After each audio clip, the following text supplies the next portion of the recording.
মাননীয় প্রধান উপদেষ্টা, ঐকমত্য কমিশনের জাতীয় ঐকমত্য কমিশনের সভাপতি, সহসভাপতি প্রফেসর আলী ইলিয়াস এবং সম্মানিত সদস্যবৃন্দ, উপদেষ্টা মণ্ডলী, জাতীয় নেতৃবৃন্দ, আসসালামু আলাইকুম। জাতীয় ঐকমত্য কমিশন গঠনের মধ্য দিয়ে মাননীয় প্রধান উপদেষ্টা আপনি জাতীয় ঐক্য সৃষ্টি করেছেন নতুনভাবে। ফ্যাসিবাদ বিরোধী জাতীয় ঐক্য আমাদের ছিল, সেটাকে শক্তিশালী করেছেন। ইতিহাস রচিত হয়েছে নতুনভাবে বাংলাদেশের রাজনৈতিক ইতিহাসে, যে ফ্যাসিবাদ এই দল ছাড়া বাকি সব গণতান্ত্রিক রাজনৈতিক দল, ফ্যাসিবাদ বিরোধী শক্তি সবাই একসাথে বসে দিনের পর দিন, মাসের পর মাস আমরা সৌহার্দ্যপূর্ণ পরিবেশে আলোচনা করতে পেরেছি। এটা বাংলাদেশের ইতিহাসে অবশ্যই অনন্য নজির। আমি মনে করি এটা দক্ষিণ এশিয়া এবং পৃথিবীর ইতিহাসের একটা দৃষ্টান্ত স্থাপনকারী নজির সৃষ্টি হয়েছে। আমরা জাতীয় ঐক্যমতে উপনীত হয়েছি অনেকগুলো বিষয়ে, কিন্তু আরও অনেকগুলো বিষয়ে কিন্তু সংস্কারের প্রয়োজন আছে, যেগুলো আপনারা হয়তো সময়ের অভাবে অ্যাড্রেস করতে পারেননি, যেগুলো জাতিকে সামনে অ্যাড্রেস করতে হবে। আমি এখানে দীর্ঘ বক্তৃতা দিয়ে আপনাদেরও বিরক্তির উদ্রেক করব না। নতুন কোনো ইস্যু নিয়ে আমি কথা বলতে চাই না। ঐকমত্য কমিশনের জুরিসডিকশনের বাইরেও কোনো কথা বলতে চাই না। যে বিষয়গুলো নিয়ে সংস্কার কমিশনগুলো গঠিত হয়েছে সবগুলো নিয়ে এখানে আমরা আসিনি। শুধু গুরুত্বপূর্ণ 6টা সংস্কার কমিশনের রিপোর্টগুলো নিয়ে আমরা এখানে বসেছি। তার মধ্যে সবচাইতে গুরুত্বপূর্ণ যেটা ধরা হয়েছে সংবিধান সংক্রান্ত সংশোধনী প্রস্তাবগুলো। অবশ্যই জুডিশিয়ারি, দুদক এগুলো গুরুত্বপূর্ণ অনেক বেশি, তবে এগুলো সবই কোরিলেটেড। এখানে যে সমস্ত মৌলিক বিষয়গুলো চিহ্নিত করা হয়েছে 19টি, বাস্তব পক্ষে মৌলিক বিষয় আরও অনেক বেশি আছে। তো যেহেতু অনেক দলের আদর্শিক বিভিন্ন ভিন্নতার কারণে আরও অনেক বিষয় টেনে আনলে আরও দীর্ঘসূত্রিতা বা অনেক বেশি সময় লাগতো, সেগুলো অ্যাভয়েড করা হয়েছে। এখন যে বিষয়গুলো এখানে অ্যাড্রেস করা হয়েছে, আমরা যেটুকু সংস্কার কমিশনের রিপোর্টগুলো পেয়েছিলাম তার মধ্যে মোট 826টি প্রস্তাব ছোট বড় মিলিয়ে পেয়েছি। তার বাইরে 20টি, ক্ষেত্রমতো 19টি মৌলিক প্রস্তাব চিহ্নিত করা হয়েছে, তাতে 845টি হয়। এর মধ্যে মূল 826টির মধ্যে আমি আমার দলের পক্ষ থেকে বলতে পারি আমরা ইন ডিটেইল এগুলো এক্সারসাইজ করে একদম দফাওয়ারি মতামত সহ জবাব দিছি। তার মধ্যে শুধুমাত্র 51টি সংস্কার প্রস্তাব ছোটোখাটো, যেগুলোতে আমরা দ্বিমত পোষণ করেছি। বাকি 115টি প্রস্তাবে আমরা আমাদের মতামত সহ ভিন্ন মত দিয়ে সেভাবে গ্রহণ করার জন্য আমাদের পরামর্শ দিয়েছি। তো বলতে গেলে এই বিষয়ে চূড়ান্ত ঐকমত্য হয়েছে প্রায়। তবে আলোচনার মধ্য দিয়ে আমরা সমৃদ্ধ হয়েছি, সবার আলোচনা আমরা শুনেছি এবং যেগুলো গ্রহণযোগ্য, যুক্তিসঙ্গত সেটা সবাই গ্রহণ করেছে। আমি এখানে আমার দলকে রিপ্রেজেন্ট করতে এসেছি যেভাবে, একইভাবে আমি জাতির দায়িত্ব পালন করতে এসেছি। আমি কখনো এখানে আলোচনায় বলেছি যে আমি অফিসার অফ দি কমিশন হিসেবে কাজ করছি, in aid to your commission. এখন সেই দায়িত্ব থেকে কখনো আমি দলের অবস্থানের ঊর্ধ্বে উঠে কথা বলেছি জাতীয় স্বার্থে।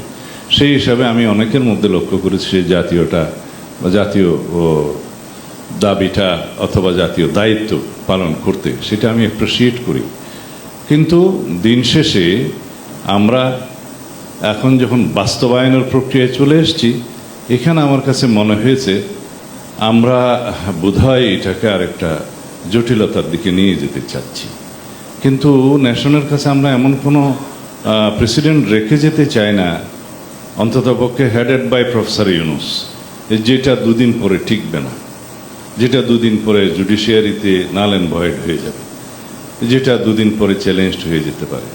আমরা সবসময় অ্যাপ্রোচ করেছি যে আমরা যে সমস্ত সংস্কার প্রস্তাবগুলোতে একমত হয়েছি তার মধ্যে আশু বাস্তবায়নযোগ্য, মধ্যমেয়াদী বাস্তবায়নযোগ্য, যেগুলো কনস্টিটিউশনকে স্পর্শ করে না, সেগুলো এখনই বাস্তবায়নের উদ্যোগ নিন, এবং বাস্তবায়ন হচ্ছে, প্রতিদিনই হচ্ছে।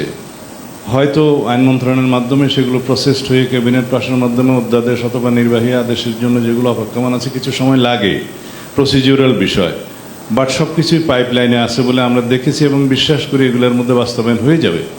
বাকি রইল শুধুমাত্র 19টা সাংবিধানিক ইস্যু, যেগুলো আমরা এখানে কিছু কিছু বিষয়ে নোট অফ ডিসেন্ট সহ আমরা একমত হয়েছি।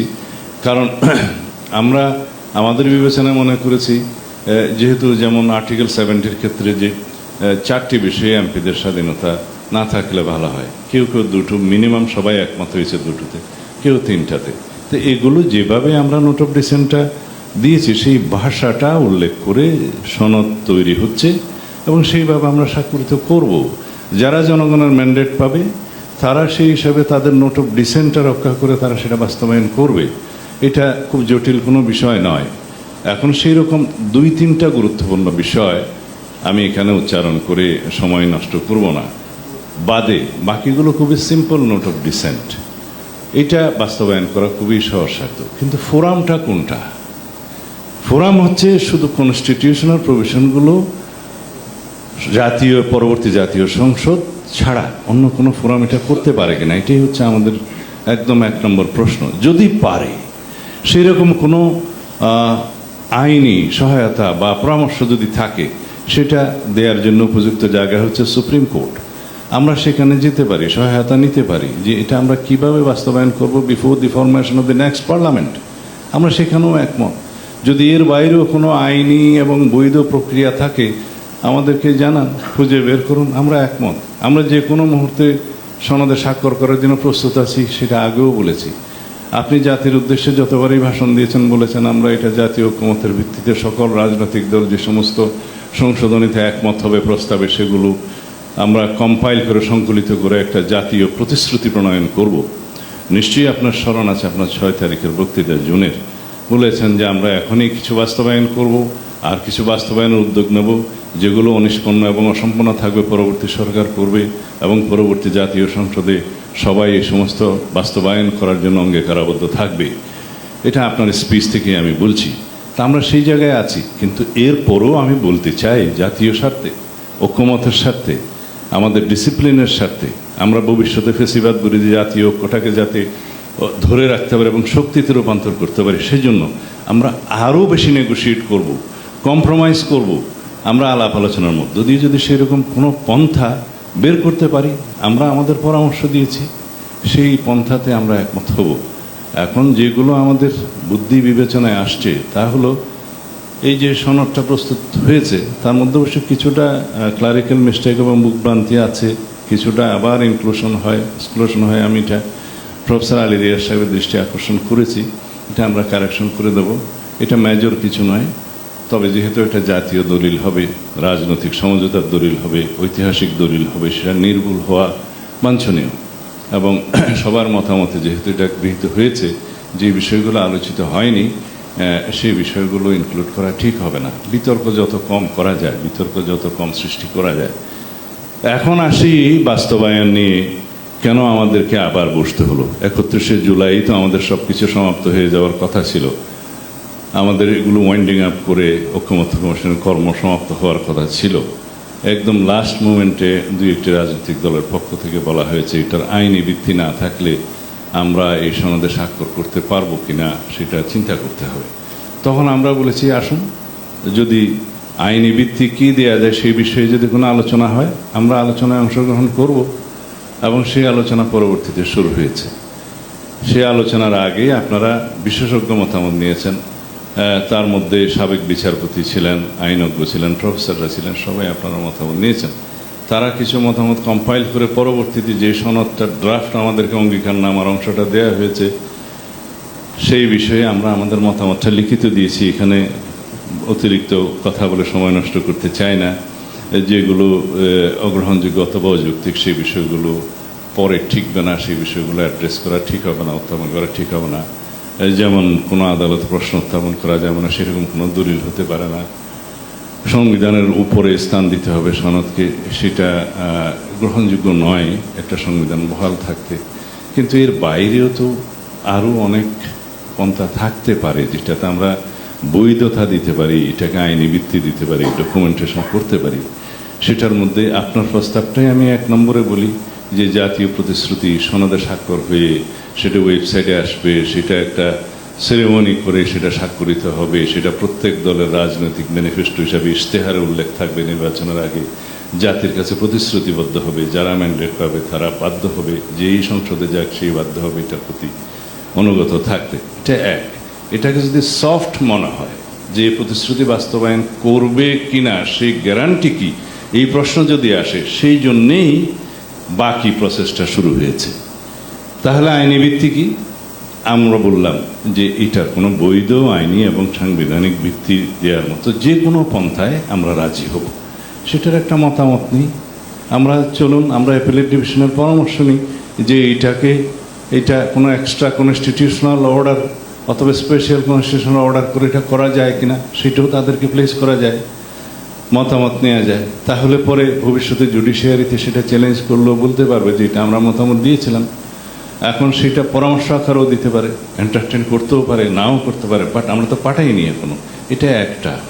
দ্বিতীয়টা হচ্ছে, যদি আমরা সবাই মিলে এমন একটা প্রসিজিওরে যাই, সেটা এখানে আমি সবার সামনে আলোচনা করতে চাই না, যেখানে জুডিশিয়ারি মতামত দিতে অনেকটা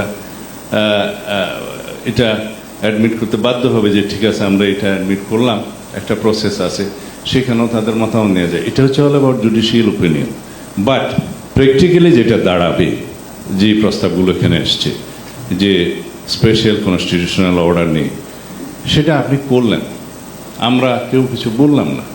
ঐকমত্য কমিশন থেকে আপনাকে আমরা দায়িত্ব দিলাম যে সেটা you please decide it how to implement all those charter points.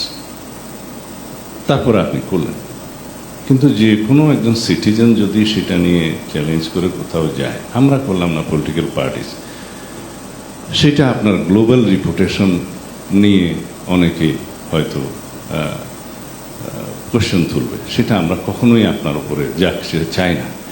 একদম যেটা বাস্তবায়ন যোগ্য সে একটা প্রসেস বের করুন। আপনারা তো বিশেষজ্ঞ মতামত নিয়েছেন অনেকের, তারা যা যা বলেছে তার মধ্যে যদি আপনি অ্যাপ্রোপ্রিয়েট মনে করেন যে আমি এই পদ্ধতিতে বাস্তবায়ন করব, ইউ আর অ্যাট লিবার্টি, আমাদের কোনো বক্তব্য থাকবে না।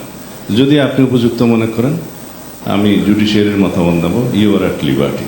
তারপরেও এটার একটা সমাধান করেন, অনিশ্চয়তাটা কেটে যাক। আমরা এই আহ্বানটা আপনার কাছে এই জন্যেই জানাচ্ছি। এখানে আমরা অনেক আলোচনা করেছি, সেই আলোচনার কোনোটির মধ্যেই যেগুলো বলা হচ্ছে সেগুলো এখনকার মতো যৌক্তিক বাস্তবায়নক আমাদের কাছে মনে হচ্ছে না, আইনানুক। কিন্তু যদি আপনি উদ্যোগ নেন, একটু জুডিশিয়ারির পরামর্শ নেন, অথবা যদি আপনার বিবেচনায় অন্য কোনো সিদ্ধান্ত নেন, যদি আপনি সে বিষয়ে আমাদেরকে আহ্বান জানান, যদি আপনি ক্লোজ ডোরে ক্যামেরা মিটিংয়ে কথা বলে যদি আপনি সিদ্ধান্ত নিতে পারেন, আমরা অলওয়েজ সহযোগিতা করব। কিন্তু নির্বাচন অনুষ্ঠানের ব্যাপারে বলতে চাই, সংস্কার, বিচার এবং নির্বাচন কোনোভাবেই এটা মিউচুয়ালি ইন্টারডিপেন্ডেন্ট নয়। সংস্কার মতো চলবে, এটা কন্টিনিউয়াস প্রসেস। বিচারে কখনো টাইম লিমিট করা যায় না, অবিচার হবে তাহলে সেটা চলবে, যে গভর্নমেন্টই আসুক। আমরাই সবচেয়ে বেশি অবিচারের শিকার, পারসিকিউশনের শিকার হয়েছি, গুম, হত্যা, নির্যাতনের শিকার হয়েছি। এটা আমাদের কমিটমেন্ট, জাতির কমিটমেন্ট, সেটা চলবে। কিন্তু নির্বাচনকে এটার কন্ডিশনাল করা যাবে না। আর যদি ফেব্রুয়ারির প্রথমার্ধে বাংলাদেশে নির্বাচন অনুষ্ঠানের জন্য যে কোনো রকমের একটা অনিশ্চিত পরিবেশ সৃষ্টি হয়, সেটা ফেসিবাদ চেষ্টা করছে। যদি আমরা এরকম কোনো কর্মকাণ্ড করি যে ফেসিবাদী শক্তি সুযোগ পাবে, আশকারা পাবে, সেটা আমাদের জাতীয় জীবনের জন্য অনেকে বলছে যে এটা ন্যাশনাল সিকিউরিটি থ্রেট হবে। আমি মনে করি এটা রিজিওনাল সিকিউরিটি থ্রেটও হতে পারে। এখানে দুইটা রিজিওনাল শক্তি, একটা বিশ্ব শক্তি ইনভলভ হয়ে যাবে। আমরা বাংলাদেশকে সেই জায়গায় নিয়ে যেতে চাই না। যে কোনো মূল্যে আমাদেরকে নেক্সট ইলেকশন, যে টাইম লাইন আপনি ঘোষণা করেছেন, নির্বাচন কমিশনকে নির্দেশনা দিয়েছেন, সেই টাইম লাইনে নির্বাচন হতেই হবে, বা এটার উপরে কন্ডিশনাল কোনো কিছু নয়। তা আমরা আশা করি জাতীয় ঐকমত্য কমিশনের আরও চেষ্টার মধ্য দিয়ে, মাননীয় প্রধান উপদেষ্টা আপনার ব্যক্তিগত উদ্যোগের মধ্য দিয়ে এটার সমাধান হবে, এই বিশ্বাস আমার আছে। সবার প্রত্যাশা তো আছেই, কিন্তু আমার বিশ্বাস আছে। ধন্যবাদ আপনাদের সবাইকে। আসসালামু আলাইকুম।